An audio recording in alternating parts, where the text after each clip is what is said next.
Hello everyone, welcome you all. तो आज हम अपना 21st चैप्टर रक्त पित्त स्टार्ट करेंगे। स्टार्ट करने से पहले मैं आपको बोलना चाहूँगी कि चैनल को सब्सक्राइब करें एंड बेल आइकन को प्रेस कर दें सो आपको नेक्स्ट क्लास का नोटिफिकेशन मिलता रहे। तो चलिए स्टार्ट करते हैं। रक्त पित्त LAQ का पोर्शन है, M के पॉइंट है, सो इम्पॉर्टेंट है। तो चलिए स्टार्ट करते हैं। परिचय क्या है? ये पूरे ही शरीर में रोग होती है। रक्तपित्त किसी एक पार्ट या किसी स्पेसिफिक ऑर्गन का नहीं है, ये पूरे पार्ट पूरे ही शरीर में होती है, इसलिए इसको सर्वदेहिक रोग कहा गया है। सर्वदेहिक रोग कहा गया है। इसमें पित्त जो है वो रक्त को दूषित करता है। जैसे जिसमें पित्त से दूषित रक्त का स्राव होता है, मतलब पित्त रक्त को दूषित करता है और स्राव होता है। जैसे इसमें रक्त पित्त में ये कंडीशन होता है। और आचार्य चरक ने रक्त पित्त को महारोग कहा है। जो मतलब अग्नि जैसे महावेगी होती है, शीघ्रकारी होती है, वैसे ही रक्त पित्त को भी आचार्य चरक ने उससे कंपेयर किया है। और आधुनिक मतलब मॉडर्न से कोरिलेट करें तो हेमोरेजिक या ब्लीडिंग डिसऑर्डर के समान हो सकता है। चलिए नेक्स्ट पॉइंट पे हम मूव करते हैं। डिफाइन रक्त पित्त एंड मेंशन द रक्त प्रवृत्ति मार्ग। रक्त पित्त की परिभाषा क्या है? रक्त का दूषित होना, पित्त के द्वारा दुष्ट हो जाना, मतलब रक्त दूषित हुआ किसके? पित्त के द्वारा, उसे रक्त पित्त कहते हैं। ओके, नेक्स्ट क्या है? पित्त द्वारा रक्त को दूषित करना, रक्त पित्त, ये सेम ही स्टेटमेंट है जिसको अलग अलग तरीके से लिखा गया है। नेक्स्ट क्या है? दूषित पित्त से दूषित रक्त का शरीर के किसी भी मार्ग से, पित्त दूषित है, किसी भी निदान के सेवन से दूषित पहले पित्त हुआ, वही पित्त जाकर रक्त को दूषित करेगा। अब वो किसी भी मार्ग से बाहर निकलता है, ठीक है, तो उसे रक्त पित्त कहते हैं। अब वो जो रक्त है, दूषित रक्त, वो बॉडी के किसी भी मार्ग से, अधोमार्ग, ऊर्ध्वमार्ग या फिर ये रोमकूप जो होते हैं उनसे निकलता है, तो उसे रक्त पित्त कहते हैं। ये उसकी परिभाषा है। अब रक्त पित्त की प्रवृत्ति मार्ग कौन कौन से हैं? चलिए, इसके ऊर्ध्वमार्ग, अधोमार्ग और सर्वक, तीर्यक के उभय मार्ग बोला गया। ऊर्ध्वमार्ग मतलब रक्त का स्राव अगर ऊर्ध्वमार्ग जैसे कि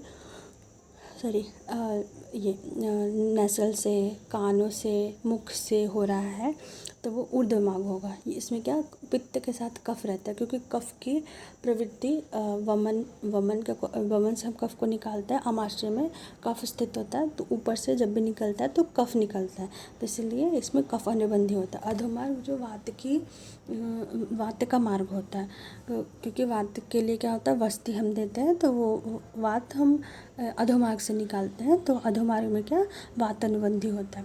और सर्वक मतलब तीर्यक का उभय मार्ग, जिसमें वात कफ दोनों अनुबंधी होते हैं, तो इसमें क्या, जो अपने रोमकूप है, हेयर फॉलिकल्स है जो शरीर पे, स्किन्स पे, उससे निकलता है, तो बॉडी पे पूरे शरीर से निकलेगा, तो उसे सर्वक या तीर्यक मार्ग कहते हैं। चलिए नेक्स्ट पॉइंट पे मूव करते हैं। एक्सप्लेन द स्वभाव ऑफ रक्त पित्त। अब रक्त पित्त का स्वभाव कैसा होगा? स्वभाव क्या मतलब, ये पित्त है, पित्त डोमिनेटिंग है, तो ये पित्त वाली जो स्वभाव है वो उसमें भी आएंगे।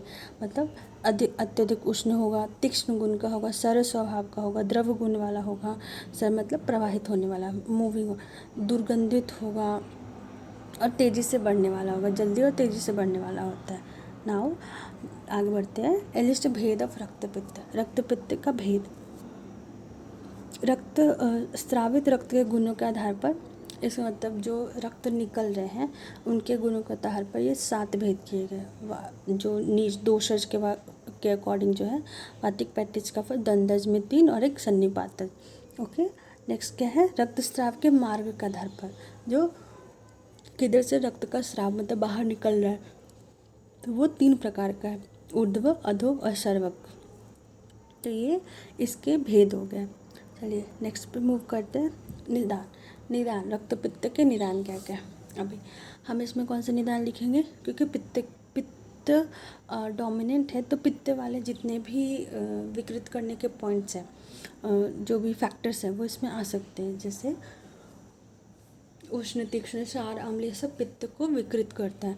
विदाही अन्न, आतप सेवन, शोक, भय, फिर अग्नि सेवन, विरुद्धाहार, दूध के साथ अम्ल द्रव्य का, तो ये सब पित्त को विकृत करता है, तो ये सब पॉइंट इसमें आ सकता है।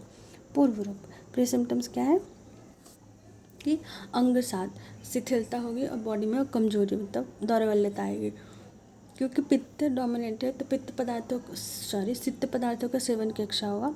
कंठ से ऐसे निकलेगा, हमेशा धुआं धुआं जैसा लग रहा है, जलन होती है वहाँ पे। वमन जैसा होगा, लो गंधी निस्वाद, मतलब आप ब्रीदिंग जो लेंगे उसमें रिस्पायरेशन होगा तो वो लोह गंधी, ऐसे मछली का जैसे स्मेल आता है उस टाइप का स्मेल आएगा। तो ये उसका पूर्व रूप हो गया। डिस्क्राइब विशिष्ट लक्षण, इसमें रूप मतलब दो उसके जो टाइप्स हैं दोषज अकॉर्डिंग, उसमें क्या क्या उसके लक्षण है उसको यहाँ पे डिस्क्राइब। ओके, फर्स्ट क्या है, वातिक रक्तपित्त। तो जो वातिक रक्तपित्त है उसमें क्या है, तो जो पीड़ित रोगी होगा उसके विभिन्न मार्गों से किस कलर का रक्तस्राव होगा वही वातिक रक्तपित्त के लक्षण होंगे। जैसे इसका जो रक्तस्राव होगा ब्लैकिश हो सकता है, अरुणवाइटिस हो सकता है, तनु मीन्स की डाइल्यूटेड लिक्विड फॉर्म में होगा, फेन युक्त, तो फेन के फ्रॉथी होगा, रुक्ष होगा, क्योंकि ये वात का एक्चुअल गुण है। तो उसे वैसा ही रक्त का भी कलर और गुण होगा। पैथिक में क्या होगा, ब्लैकिश कलर का होगा। काऊ का जो मूत्र है पीताभ वर्ण का भी हो सकता है, स्मोक लाइक ब्लड हो सकता है, उसे ग्रह धूमवत बोलते हैं, मतलब जो ब्लड होगा उसमें स्मोकी ऐसे कलर आएगा, स्मोकी कलर आएगा, या फिर डार्क ब्लैक कलर होगा, अंजनवत और ब्राउनिश हो सकता है ना। नेक्स्ट क्या है, कफज रक्तपित्त। ये सांद्र होगा, विस्कस होगा मतलब गाढ़ा होगा, पांडुवर्ण का होगा, स्निग्ध होगा, पिच्छल होगा। ये कफज का मतलब नॉर्मल भी कफ का ये गुण है, तो जो उसका गुण है वैसे ही रक्त का स्राव निकलेगा तो वो कफज में आ जाएगा। द्वंद्व में क्या, दो दोष है तो दोनों दोष के कंबाइन फैक्टर जो होंगे रूप है वो इसमें दिखेंगे। जैसे वात पित्त है तो वात पित्त दोनों के लक्षण लिखेंगे और दोनों के ही लक्षण आप लिखेंगे। वात कफ है तो दोनों के लक्षण लिखेंगे। तो ऐसे द्वंद्वज में आएगा। सन्निपातिक में क्या, तीनों दोषों के सम्मिलित लक्षण मिलेंगे। तीनों वात पित्त कफ तीनों के सम्मिलित लक्षण यहाँ पे प्राप्त। नाउ नेक्स्ट पॉइंट पे मूव करते हैं। दोषों के जो गति के अनुसार 3 तरह के जो रक्तपित्त बताए थे, ऊर्ध्व, अधो, तिर्यक। तो ये उसके अकॉर्डिंग भी क्लासिफिकेशन है। ऊर्ध्व रक्तपित्त, ऊर्ध्व में क्या था, पित्त भी है लेकिन उसके साथ कफ अनुबंधी है। तो इसमें क्या है, जो रक्त का स्राव है मुँह, मुख, नासिका, नेत्र, कर्ण, ये सबसे होगा। और इसका जो रक्त का क्वालिटी है, मतलब जो उसका वर्ण वगैरह होगा, वो पित्त भी उसका भी लक्षण आएगा और कफ का भी लक्षण है। जैसे स्रावित रक्त क्या है, स्निग्ध पिच्छल जो कफ का है, सांद्र पांडुवर्ण एवं कफ युक्त होगा। तो ये इसका कफ के जैसे प्रॉपर्टीज आएगी उसमें, तो उसका रूप आएगा। तो ये ऊर्ध्व रक्तपित्त में। अधो में क्या है, अधो रक्तपित्त वात अनुबंधी होता है, गुद मेद्य उन्हीं मार्ग से निकलेगा, और ये श्याम, अरुण, रुक्ष एवं पेनिल होता है। तो ये वात अनुबंधी हो गया। उभय मार्गी रक्तपित्त, उभय में इसके वात कफ दोनों से संबंध है, और इसका तिर्यक मार्ग अर्थात जो रोमकूप है, मतलब जो स्किन पे ये पोर्स है, स्किन पे जो पोर्स है उससे जो रक्त निकलेंगे उसको तिर्यक मार्ग और रोमकूप बोलते हैं। तो इसमें जो क्या है, स्राव, स्निग्ध, पिच्छल, तनु, फेनिल, मतलब दोनों वात और कफ दोनों के फीचर्स आएंगे। तो ये होगा आपका उभय मार्गी रक्तपित्त।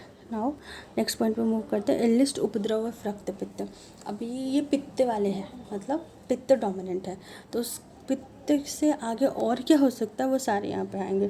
जैसे ज्वर, दाह, धृति मतलब मेंटल इलनेस, श्वास, कास, दौर्बल्य तो आएगी ही, वमन, पांडु, तो ये शिरशूल, मूर्छा, भ्रम, ये सब उपद्रव हो गए रक्तपित्त के ना। नेक्स्ट पॉइंट पे मूव करते हैं। डिस्क्राइब साध्यत्व ऑफ रक्तपित्त। अब ऊर्ध्व रक्तपित्त एवं एक दोषज और नवीन ये साध्य होते हैं, क्योंकि रक्तपित्त, चलिए, ऊर्ध्व रक्तपित्त और एक दोषज दोनों साध्य होते हैं। ऊर्ध्व रक्तपित्त में क्या है, कफ और पित्त, तो और वो कफ का हम किससे चिकित्सा करेंगे, वमन से करते हैं। तो वमन से तो पित्त निकलता है और कफ भी निकलता है, मतलब कृच्छता मतलब थोड़ा डिफ़िकल्टी से पित्त निकलता है वमन के थ्रू, लेकिन निकलता है, तो इसलिए वो साध्य है। बट अधोगत रक्तपित्त में क्या होता है कि पित्त की जो चिकित्सा है वो कभी भी ये वस्ती नहीं हो सकती, मतलब वस्ती से पित्त कभी बाहर नहीं निकल सकता, तो सिर्फ वात की चिकित्सा होगी। तो उसमें क्या होता है, तकलीफ मतलब मुश्किल से वो सही होती है, तो इसलिए अधोगत रक्तपित्त को याप्य कहा गया है। और द्विदोषज रक्तपित्त ये तो आपको पता ही है, मैंने हर क्लास में रिपीट किया है। नवीन है, एक दोषज है तो साध्य है, द्विदोषज है और रक्तपित्त याप्य है, और त्रिदोषज है सन्निपातज है, और उपद्रव संहित है तो वो असाध्य है। ओके, नाउ नेक्स्ट पॉइंट पे मूव करते। संप्राप्ति। संप्राप्ति क्या है? निदान का सेवन करेंगे, इसमें पित्त दोष की वृद्धि होगी। कौन से निदान सेवन करेंगे? जिससे पित्त दोष की वृद्धि होती है। अब पित्त दोष रक्त धातु से संयोग करेगा और रक्त धातु की दुष्टि करती है, जिससे क्या होती है? बॉडी में ऊष्मा की वृद्धि होती है। अभी मांस आदि धातुओं को स्त्रवन कर, उसकी वजह से मांस आदि धातुओं में स्त्रवन होगा और रक्त वाहिनियों में रक्त की वृद्धि होगी। जो वहाँ से आर्टरीज वगैरह में जो रक्त मूव करे तो उसमें रक्त की और वृद्धि होगी। अब ऊर्ध्व या अधो ये रक्त से, इन मार्गों से रक्त की प्रवृत्ति होगी, क्योंकि क्वांटिटी बढ़ रहा है तो उसकी वजह से कहीं से भी वो बाहर निकलना चाहेगा, क्योंकि प्रेशर ज़्यादा होगा। क्योंकि आर्टरी और जो भी वेन्स हैं वो तो सेम साइज़ के है ना, बट उसमें क्या ब्लड की क्वांटिटी बहुत बढ़ रही है तो वो कहीं से निकलना चाहिए। तो वही बोला है, ऊर्ध्व तथा अधोमार्ग से रक्त की प्रवृत्ति होगी, और इसी को क्या बोलते हैं? रक्तपित्त व्याधि बोलते हैं। सो हमारा रक्तपित्त यहाँ पे कंप्लीट होता है चैप्टर। तो चलिए नेक्स्ट क्लास में मिलते हैं। आई होप आपको पसंद आया हो। Thank you.